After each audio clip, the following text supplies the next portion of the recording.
I'm Ayman. No, I'm not the squirrel. I'm just a voiceover.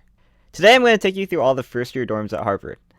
The reason I'm doing this is because I'm working on a first year passport to sort of ignite interest in the incoming freshman year. And I figured that while I'm working on this passport and getting pictures for it, I would show you guys what the first year dorms look like. This is not a dorm tour video. I couldn't get enough people to help me out with that. But maybe next year. For now, just join me as I explore all 17 freshman dorms at Harvard. Starting us off is Apley Court, probably one of the nicest first year dorms at Harvard. And this is probably due to the fact that it was formerly a Gold Coast apartment. Unfortunately, I was not able to get a video of the common room or the kitchen, but I hear they're very nice. And as you can see from the video, it has a very nice interior. The only thing about it is that there's no elevator, and it goes up to the 5th floor.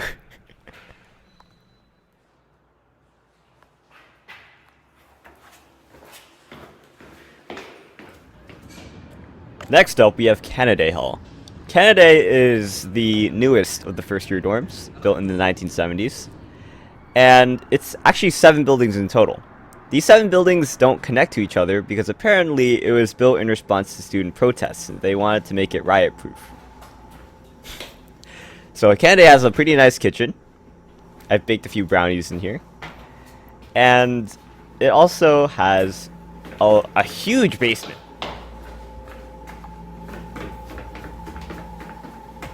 In addition to having a nice common room and study space, it has a masjid for Muslim students to pray in.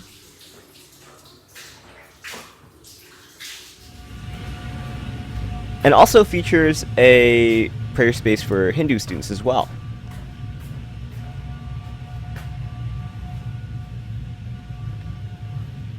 You can also find the Women's Center in the Canaday basement.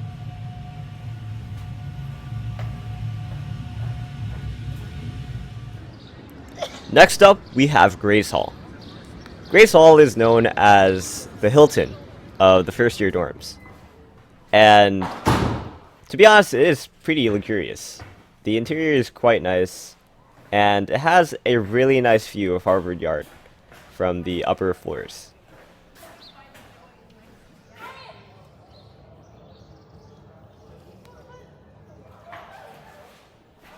Although I haven't spent much time in it, the Grace common room is pretty swanky.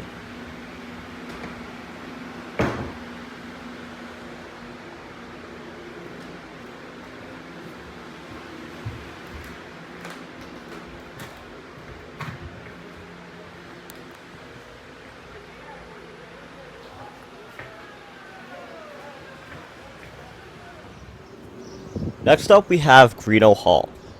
Now, because Greenough Hall is a union dorm, it's located a bit further away from the rest of the freshman dorms, but it makes up for that with its incredible interior and access to amenities.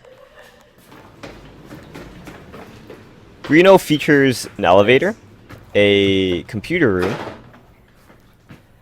a music room with a piano that needs a bit of updating, a nice kitchen. Hello. A room with a solitary vending machine. What? Just a solitary vending machine in here?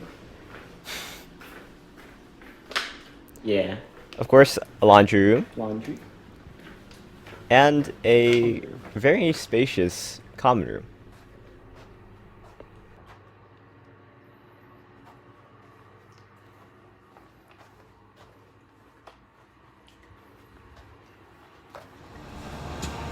Next up is Hollis.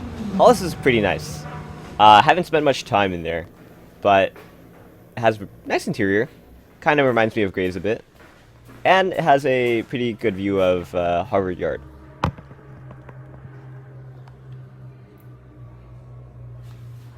Next up is Holworthy. Now, Holworthy is comprised of 3 separate entryways, and below them is a basement with a few amenities. It has a music practice room, which I had never seen before. This is the first time I'd seen it while visiting Holworthy. And the common room is actually probably one of the best first-year common rooms I've seen at Harvard. I just like the interior. It's very spacious. It has a nice kitchen. And Yeah, overall, I'd say it's probably one of the best common rooms I've seen.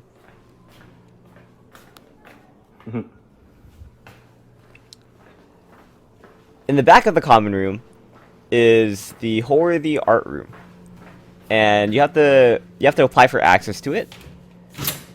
But within the art room is just like a huge assortment and collection of art supplies for people who want to work on projects to have access to.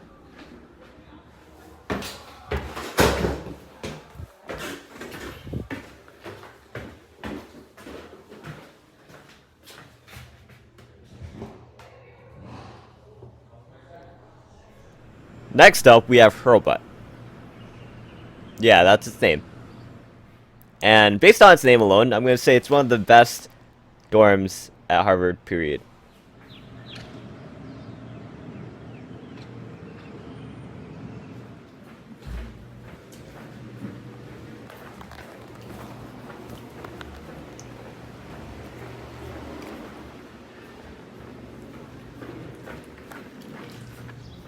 Next up is Lionel. Now, I don't have any friends in Lionel, but I hear it's a pretty nice space. Each suite has their own private bathrooms, and it's in its own little sequestered area off from Harvard Yard, so it's a bit private and quiet.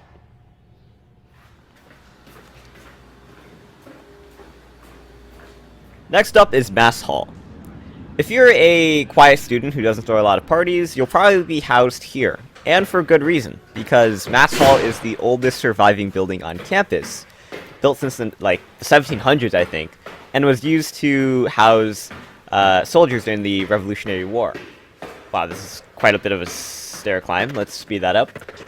And they also have the president's office here, as well as a pretty nice view of Johnson Gate and Harvard Hall.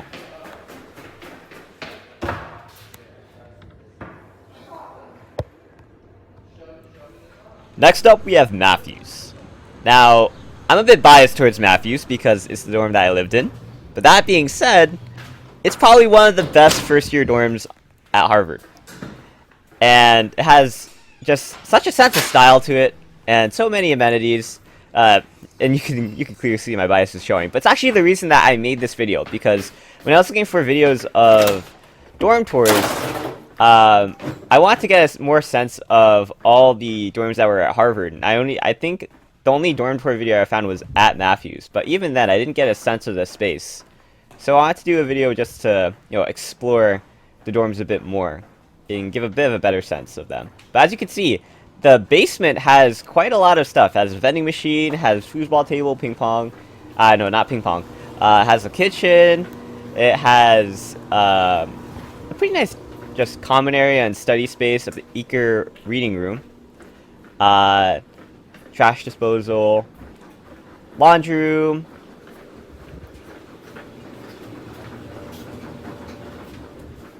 And music practice room. In fact, Matthews is cool because it has 2 music practice rooms, whereas all the other ones have 1. So I feel a bit proud about that. Yeah, Matthews is the best. But don't sleep on Mower. Mower is the twin of Lionel Hall, and just like Lionel Hall, it's sequestered in its own little private area of campus behind Stoughton Hall. And it shares a lot of features with Lionel, just like the private bathrooms. In addition to the features it shares with Lionel, it also has a pretty nice common room.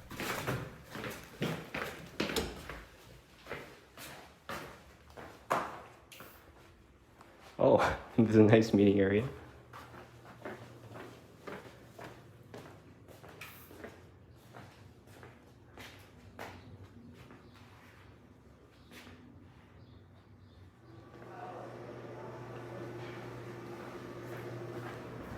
Next up, we have Pennypacker.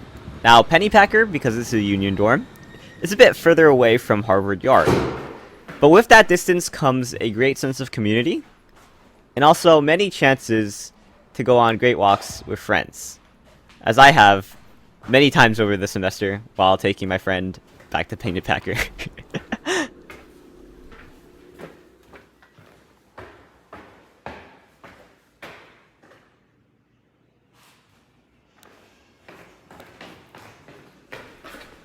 And fun fact, Pennypacker is also home to WHRB, which is a student-run radio broadcast station. Next, we have Stoughton. Stoughton is one of the nicest freshman dorms at Harvard, and it's the twin of Hollis. So just like Hollis, it has a pretty nice interior, as well as a really nice view of Harvard Yard.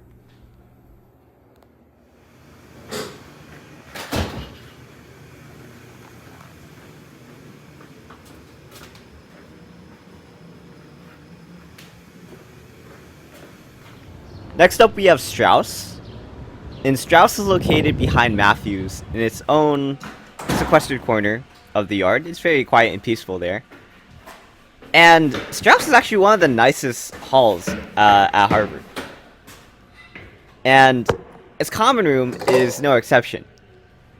In fact, sometimes the Matthews entryways will use the Straus common room just because of how nice it is, instead of the Matthews basement. And come on, look at this. It's amazing. This is the kind of common room I expect when I think about a Harvard common room. Although, as you can see, the piano needs a bit of maintenance. What's in here? Oh. Next up, we have Thayer.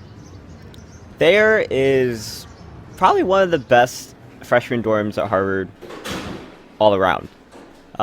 It looks nice, has a nice exterior, interior. The bathrooms are really nice. The common room is also pretty packed. It has a pool table, has a piano, foosball, nice kitchen, nice study room. There's Noah. And overall, I really like there. You can't go wrong with it. In the basement, there's also many student support groups, such as the Quaffis, Project Indigo, Contact, and Room 13, all of which are like peer counseling organizations that help out students. And they can be found in the basement of Thayer. Next up, we have Weld.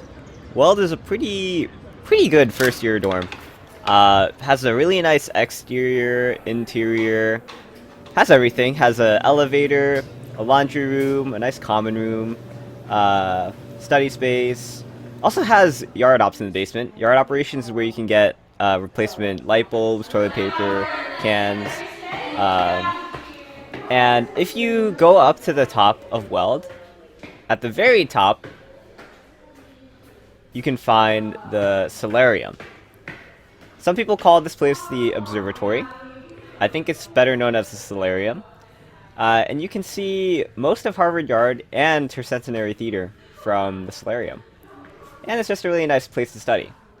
The only caveat is that sometimes it's just extremely hot.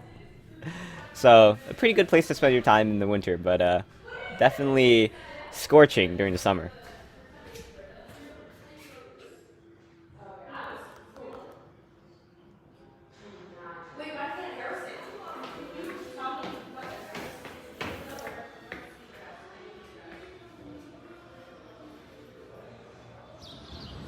Next up is Wigglesworth. Now, Wigglesworth is comprised of 3 buildings. It's Wiglet, Midwig, and Bigwig. And all of them border Massachusetts Avenue on the other side. They're all behind Widener Library, and each of them have their own amenities to offer.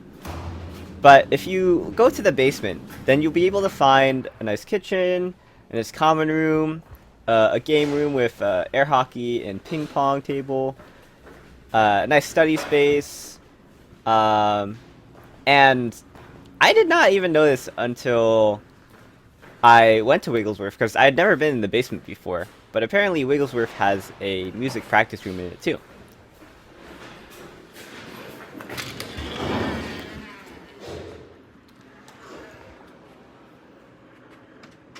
Whoa.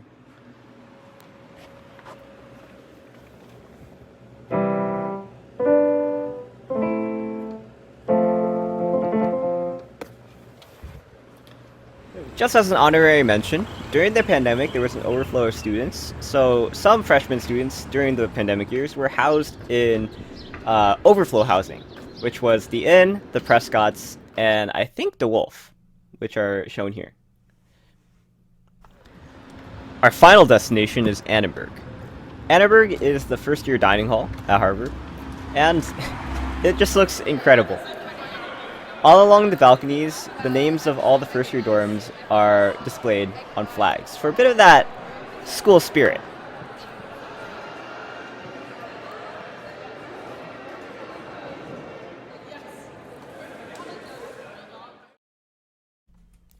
So that was a little walk through all 17 freshman dorms at Harvard.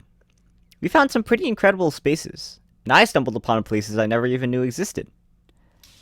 I've made some awesome memories in these dorms. Although one thing that you learn here at Harvard is that the place that you're assigned doesn't matter as much as the place that you find here. No matter what house you get, you can find incredible people and environments if you seek them out. And you only spend 1 year in your freshman hall before housing day comes and you find your new home in an upperclassman house for the next 3 years. And that's really where you find yourself. I hope you enjoyed this video, and that it gave you a greater sense of the first-year residential spaces at Harvard. I'm Ayman, and thanks for watching. Peace out.